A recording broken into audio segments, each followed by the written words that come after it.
پاکستان میں ایک بار بڑھنے والی چیز چاہے مہنگائی ہو یا غربت کبھی کم نہیں ہوتی، اور اگر ہم بات کریں بجلی کے بل کی تو پاکستان کی عوام بجلی نہ آئے تو پریشان، اور اگر آئے تو زیادہ پریشان ہو جاتے ہیں۔ اب آپ بھی حیران ہوں گے کہ کیوں بھائی بجلی آنے پر لوگ کیوں پریشان ہوں گے؟ تو جناب وہ اس لیے کہ جب زیادہ بجلی آتا ہے تو زیادہ بل بھی آتا ہے، لیکن یہاں تو کم بجلی آتا ہے تو بھی زیادہ بل ہی آتا ہے۔ کراچی کے عوام کو مسلسل ظلم کی چکی میں پیسنے کے لیے کے الیکٹرک کو جلاد کی طرح مسلط کیا گیا ہے، اور آپ کے گھر بجلی آئے نہ آئے بھاری بھرکم بل لازمی پہنچ جاتا ہے۔ لیکن اب یہ بل کے الیکٹرک نے عوام پر انتہائی کم کر دیا ہے، لیکن کیسے وہ بھی آپ کو بتاتے ہیں۔ پہلے آپ کو یہ بتاتے چلیں کہ پاکستان میں بجلی کا مسئلہ کوئی 5-10 سال پرانا نہیں، بلکہ بھٹو اور ضیاء کے دور میں بھی لوگوں کو لوڈ شیڈنگ ختم ہونے کی تاریخیں ہی دی جاتی تھیں، اور لوگ سنی دیول کی طرح تاریخ پہ تاریخ کا رونا روتے رہتے تھے،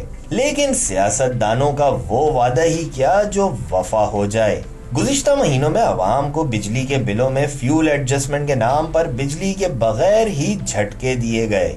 اور حکومت نے عوام کو لفظوں کے ہیر پھیر میں ایسا گھمایا کہ لوگ بل ہاتھوں میں لے کر ناگن کی طرح بل کھاتے رہے، لیکن کسی کی ایک نہ سنی گئی۔ کراچی کی عوام کو پاکستان میں سب سے بدقسمت کہا جائے تو غلط نہ ہوگا۔ یہاں گھر سے نکلتے ہی کچرے کے ڈھیر سے اٹھتی خوشبوؤں سے آپ کا استقبال ہوتا ہے۔ کہیں ٹوٹی سڑکیں آپ کی کمر کے سارے کزبل نکال دیتی ہیں، اوپر سے سونے پر سہاگا کے جگہ جگہ کھلے مین ہول شہریوں کو ہمہ وقت اپنی آغوش میں لینے کے لیے ہر وقت باہیں کھولے ان کا انتظار کرتے ہیں۔ اب آپ کو بتاتے ہیں کہ کے الیکٹرک نے کیسے بجلی کا بل کم کر کے حاتم طائی کی قبر پر لات ماری ہے،